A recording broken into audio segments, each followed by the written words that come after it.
Olá, olá, bom dia. Hoje eu vou começar um projeto diferente. Eu vou começar a fazer uma leitura. O livro chama-se 5 Minutos, de José de Alencar. Se vocês gostarem, espero que pelo menos uma pessoa goste.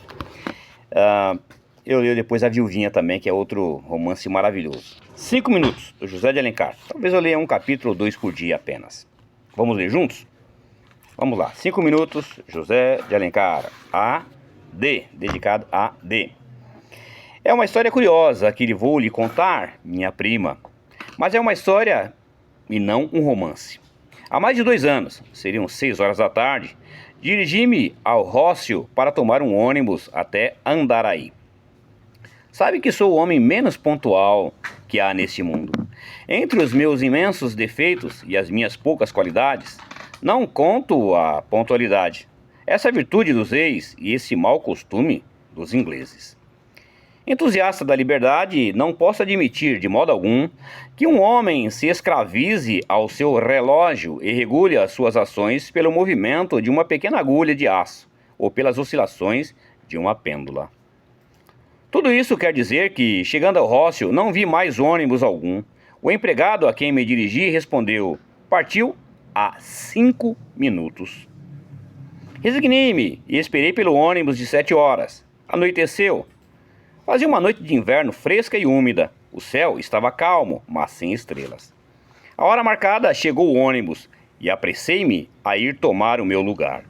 Procurei, como de costume, o fundo do carro, a fim de ficar livre das conversas monótonas dos recebedores, que de ordinário têm sempre uma anedota insípida a contar ou uma queixa a fazer sobre o mau estado dos caminhos.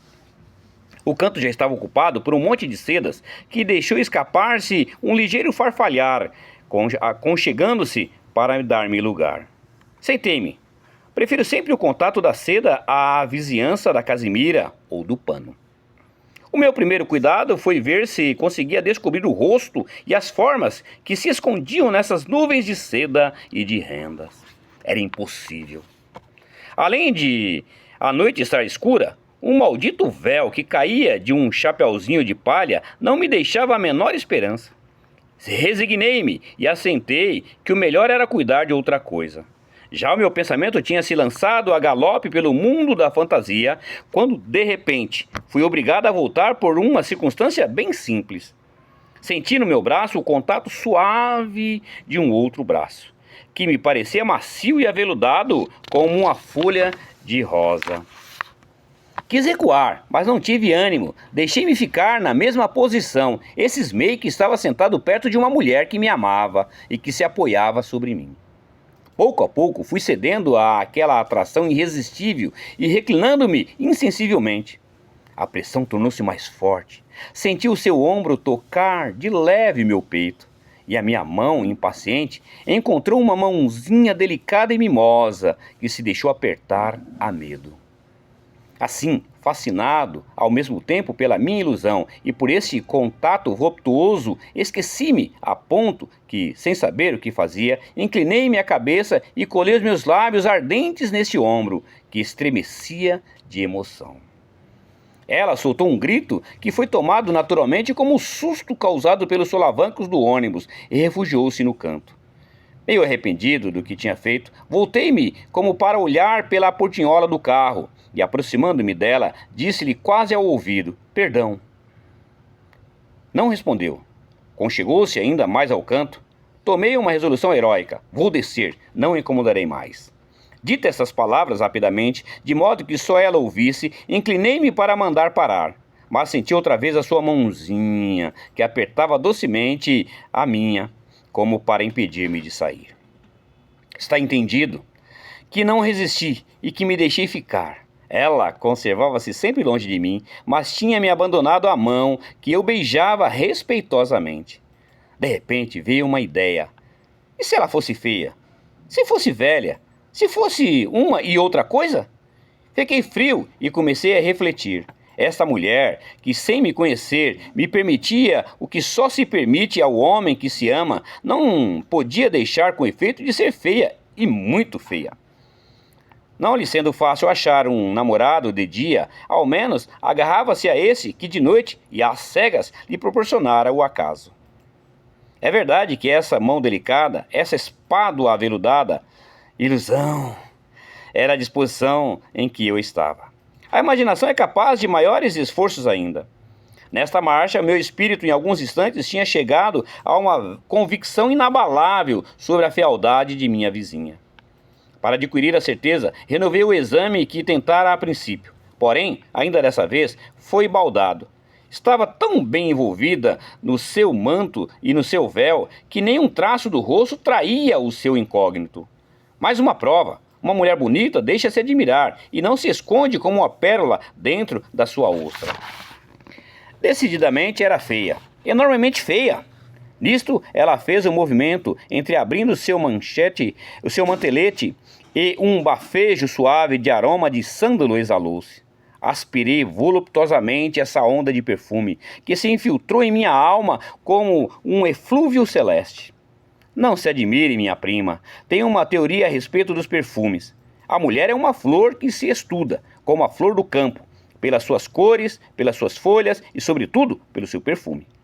Dada a cor predileta de uma mulher desconhecida, o seu modo de trajar e o seu perfume favorito, vou descobrir com a mesma exatidão de um problema algébrico se ela é bonita ou feia.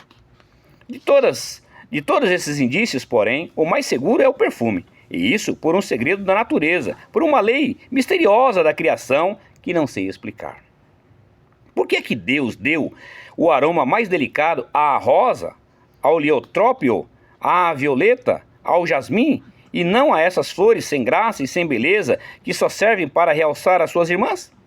É de certo, por esta mesma razão, que só dá à mulher linda esse tato delicado e sutil, esse gosto apurado que sabe distinguir o aroma mais perfeito. Já vê, minha prima, porque esse odor de sândalo foi para mim como uma revelação.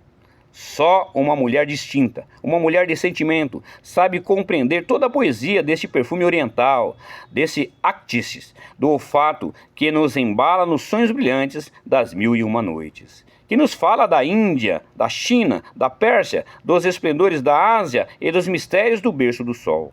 O sândalo é o perfume das odaliscas de Istambul e das uris do profeta, como as borboletas que se alimentam de mel. A mulher do Oriente vive com as gotas dessa essência divina. Seu berço é de sândalo. Seus colares, suas pulseiras, o seu leque são de sândalo. E quando a morte vem quebrar o fio dessa existência feliz, é ainda em uma urna de sândalo que o amor guarda suas cinzas queridas. Tudo isso me passou pelo pensamento como um sonho, enquanto eu aspirava ardentemente essa exalação fascinadora que foi pouco a pouco desvanecendo-se. Era bela. Tinha toda a certeza. Dessa vez era uma convicção profunda e inabalável. Com efeito, uma mulher de distinção, uma mulher de alma elevada, se fosse feia, não dava a sua mão a beijar a um homem que podia repeli-la quando a conhecesse. Não se expunha ao escárnio e ao desprezo. Era bela. Mas não a podia ver, por mais esforços que fizesse. O ônibus parou. Uma outra senhora ergueu-se e saiu. Senti a sua mão apertar a minha mais estreitamente. Vi uma sombra passar diante de meus olhos, no meio do ruge de um vestido. E quando dei a corda de mim, o carro rodava e eu tinha perdido a minha visão. Ressoava-me ainda ao ouvido uma palavra murmurada ou antes suspirada, quase imperceptível. Não te escordar de mel.